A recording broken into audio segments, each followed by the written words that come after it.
Assalamualaikum warahmatullahi wabarakatuh. Apa kabar semuanya? Semoga semua dalam keadaan sehat walafiat. Amin amin ya rabbal alamin. Saya akan membahas sedikit tentang anggaran modal. Nah, saya rasa saudara-saudari sudah mengetahui apa itu modal. Modal itu tentu kita bisa lihat di bagian neraca pada posisi pasifa. Pada pembahasan kita saat ini, modal yang dimaksudkan adalah modal sendiri, yang mana selisih lebih harta atas hutang. Nah, penyusunan anggaran modal yang akan kita bahas lebih berupa anggaran perubahan modal, yang mana anggaran perubahan modal itu berbeda-beda tergantung bentuk badan usaha yang telah dijalani. Yang mana kita ketahui badan usaha yang ada di Indonesia ada bermacam-macam, seperti perusahaan perseorangan, firma, persekutuan komanditer atau CV, perseroan terbatas atau PT, dan koperasi. Nah, bentuk-bentuk badan usaha ini, cara-caranya untuk membuat anggaran perubahan modal itu juga berbeda-beda. Kita coba bahas satu persatu. Yang pertama, anggaran modal untuk perusahaan perseorangan.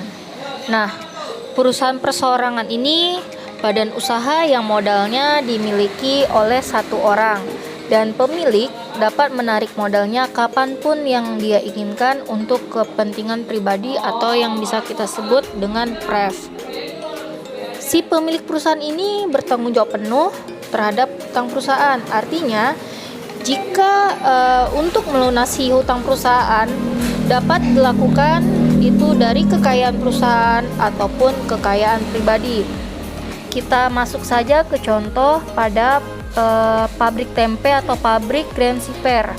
Di sini kita lihat bentuk anggaran perubahan modal yang berakhir pada 31 Januari 2017.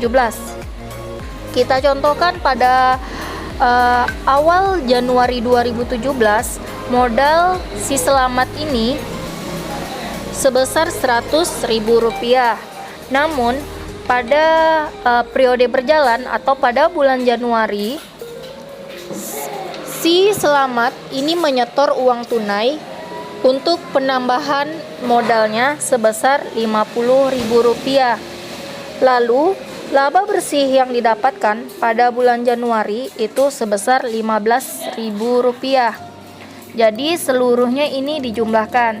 Modal awal periode ditambahkan dengan setoran tambahan modalnya pada bulan berjalan atau pada periode berjalan, ditambah dengan laba bersih yang didapatkan oleh usaha dari pabrik tempe tersebut pada periode yang berjalan. Jadi dijumlahkan, hasilnya dikurangkan pada pref atau penarikan jika dia ada menarik untuk keperluan pribadi. Kebetulan pada bulan Januari, si Selamat ini ada menarik uang perusahaan untuk keperluan pribadinya sebesar Rp10.000. Berarti dari jumlah Rp165.000 tadi dikurangi dengan prefnya Rp10.000, maka modal Selamat pada 31 Januari 2017 atau pada akhir periode di Januari itu sebesar Rp155.000. Selanjutnya, anggaran modal untuk firma. Sebagaimana kita ketahui, firma adalah badan usaha yang modalnya dimiliki oleh lebih dari satu orang. Begitupun untuk yang bertanggung jawab penuh terhadap perusahaan tersebut. Nah, sementara semua pemilik perusahaan itu atau firma boleh menarik kekayaan perusahaan untuk keperluan pribadi atau yang kita sebut dengan private. Sebagai contoh,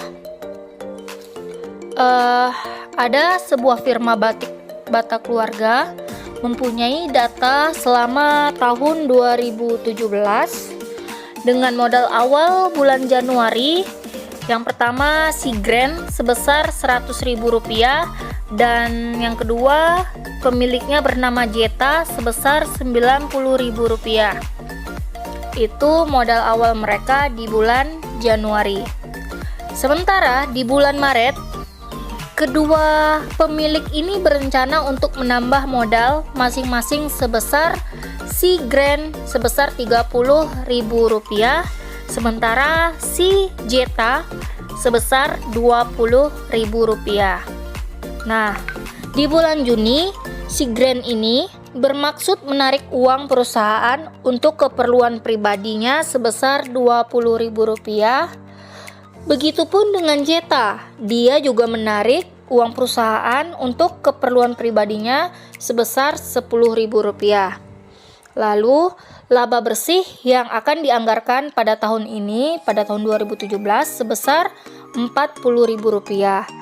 Hal ini, untuk laba bersih, ini akan dibagi kepada para pemilik sebanding dengan modal yang dimiliki masing-masing. Nanti pada slide berikutnya akan ada perhitungannya. Berikut ini contoh dari anggaran modal dari badan usaha firma pabrik bata oleh Gren dan Jeta. Ini adalah anggaran perubahan modalnya yang berakhir pada tanggal 31 Desember 2017.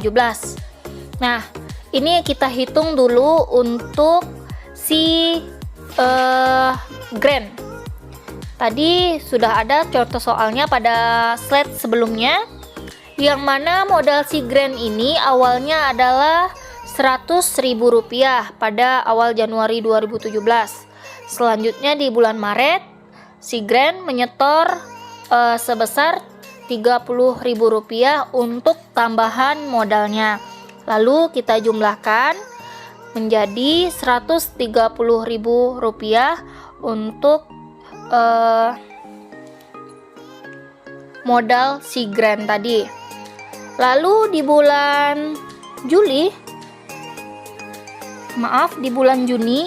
si Gren ini mengambil untuk keperluan pribadi atau prefnya sebesar Rp20.000. Maka pref tadi ini adalah untuk mengurangi dari jumlah modal yang sudah disetorkan oleh Gren. Jadi total dari modal Gren itu sebesar Rp110.000. Nah, sampai sini dulu.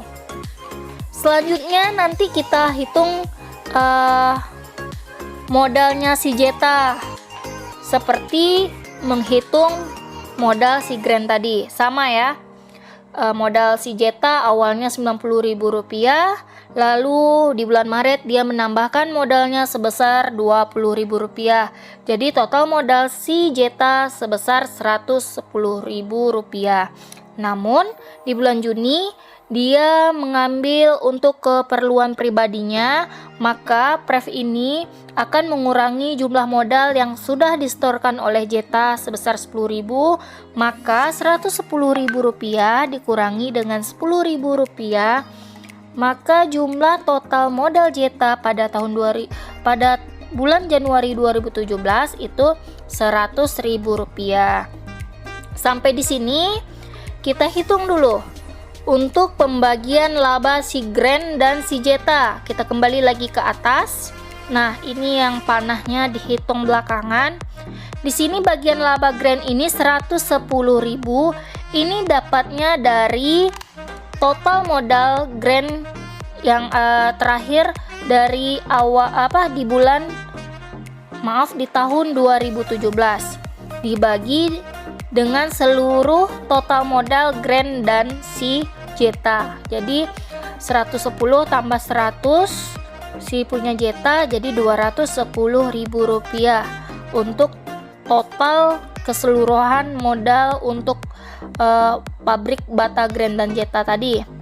Nah, Jadinya untuk si grand Rp110.000 dibagi Rp210.000 dikali Rp40.000.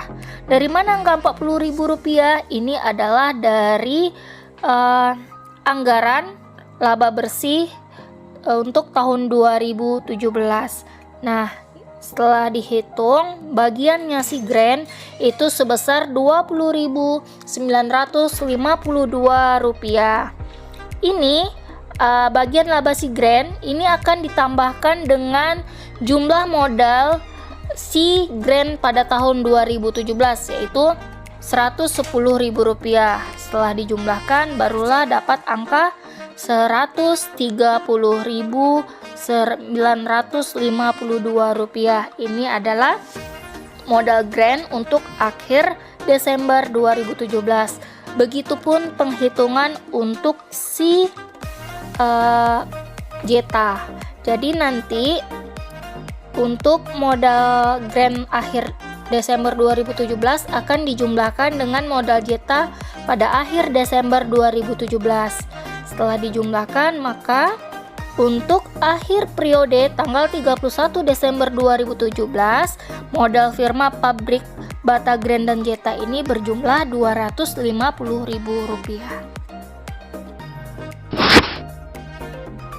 Selanjutnya untuk anggaran modal persekutuan komanditer atau CV. Nah, untuk CV ini adalah persekutuan 2 orang atau lebih untuk sama-sama mendirikan perusahaan, yang mana 1 orang atau lebih tersebut bekerja dengan tanggung jawabnya tidak terbatas sebesar modal penyertaannya dalam perusahaan, dan 1 orang lebih sebagai sekutu komanditer dengan tanggung jawab terbatas pada modal yang disetorkannya. Jadi ada 2 jenis untuk anggota persekutuan pada CV ini. Yang pertama yaitu sekutu aktif. Sekutu aktif ini maksudnya dia bekerja, yang mana sekutu aktif ini tanggung jawabnya itu tidak terbatas sebesar modal penyertaannya, dan anggota ini atau sekutu aktif ini dia boleh menarik pref-nya pada perusahaan. Yang kedua adalah anggota sekutu pasif. Nah, atau disebut juga dengan komanditer. Untuk sekutu pasif ini tanggung jawabnya terbatas. Terbatasnya pada modal yang sudah disetorkan, dan sekutu pasif ini tidak dibenarkan untuk menarik pref dari perusahaan.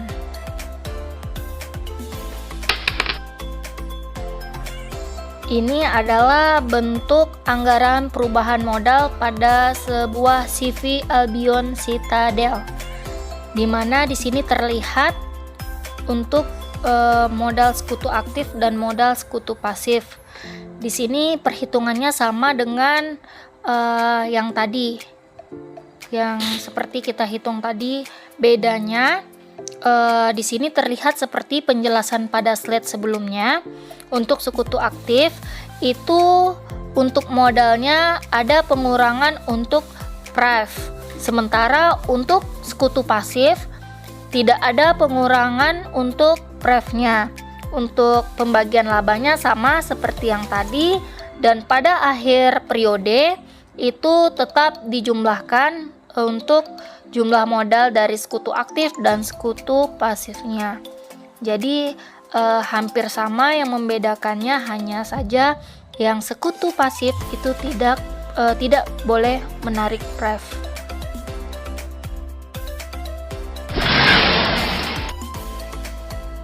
Nah, ini adalah anggaran modal dari perseroan terbatas, atau lebih familiarnya yang kita dengar dengan sebutan PT. Nah, PT ini adalah badan usaha yang modalnya terdiri atas saham. Jadi tanggung jawabnya juga terbatas pada modal saham yang sudah disetorkan.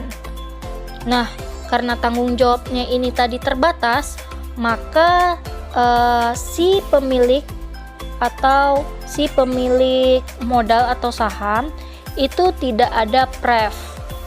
Jadi biasanya modal saham yang disetor itu tidak akan berubah, sehingga nantinya tidak akan ada maksudnya tidak perlu adanya pembuatan anggaran perubahan modal, yang mana yang perlu kita buat yaitu anggaran laba ditahan. Nah, berikut ini ada contoh pembuatan anggaran laba ditahan. Di sini terlihat laba ditahan di awal Januari 2017 itu sebesar Rp200.000. Lalu laba bersih yang didapatkan pada tahun 2017 tahun berjalan itu sebesar Rp10.000. Jadi total labanya sebesar Rp210.000. Lalu di sini yang perlu dikurangkan adalah dividen yang dibagikan sebesar Rp5.000. Pertanyaannya, apa sih Bu dividen? Nah, dividen itu tentu semua juga saya rasa udah dipelajari dan semua sudah tahu bahwa dividen itu adalah laba yang akan dibagikan kepada para pemegang saham. Jadi karena ini akan dibagikan, maka akan dikurangi dengan total laba pada perusahaan. Jadi laba ditahan pada akhir Desember 2017 sebesar Rp205.000. Lalu pertanyaannya, apa sih Bu laba ditahan itu? Nah, sebenarnya laba ditahan ini merupakan salah satu unsur dari modal sendiri yang terdapat pada badan usaha si PT ini. Ini tujuannya sebenarnya tidak tahu untuk apa, tujuannya belum ada, tapi nanti di akhir akan sesuai kesepakatan akan dibagikan dividennya untuk para pemegang saham. Selanjutnya pada slide ini adalah contoh untuk membuat anggaran laba ditahan. Ini sangat sederhana dan sangat mudah dipahami, seperti yang tadi atau pada slide sebelumnya. Ini sebenarnya dibagi untuk 4 kuartal. Nah, masing-masing kuartal ini ada laba ditahan di awal tahun di Januari 2017. Lalu pada kuartal pertama itu ada mendapatkan menganggarkan laba bersih sebesar Rp740.000. Lalu ini dijumlahkan saja menjadi laba ditahan pada akhir periode. Ini untuk kuartal pertama itu berkaitan dengan kuartal kedua, karena ketika laba ditahan di akhir periode kuartal pertama itu menjadi laba ditahan pada awal dari kuartal kedua, begitu seterusnya. Saya rasa ini sangat mudah, jadi saya harap semuanya sudah memahaminya.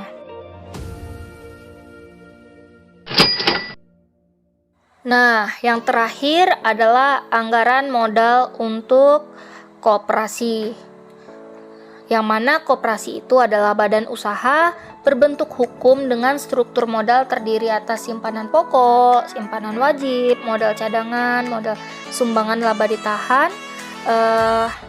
ada SHU atau sisa hasil usaha. Nah, ini semua tentunya dari para anggota dari koperasi tersebut. Ini kita lihat contoh anggaran perubahan modalnya. Sini ada contoh dari Koperasi Unit Desa Augus, di mana terlihat ada simpanan pokoknya itu Rp500.000.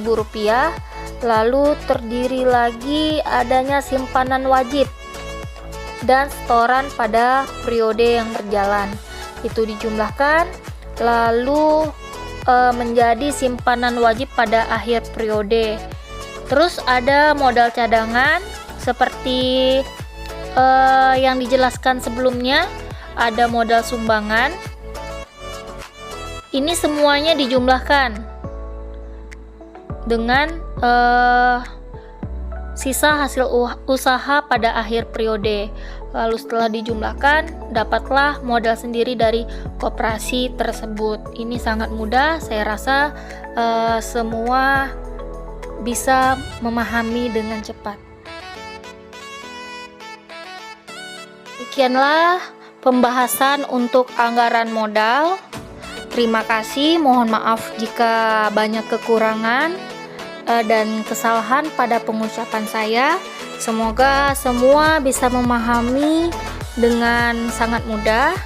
Terima kasih, saya akhiri dengan wabillahi taufik wal hidayah. Assalamualaikum warahmatullahi wabarakatuh.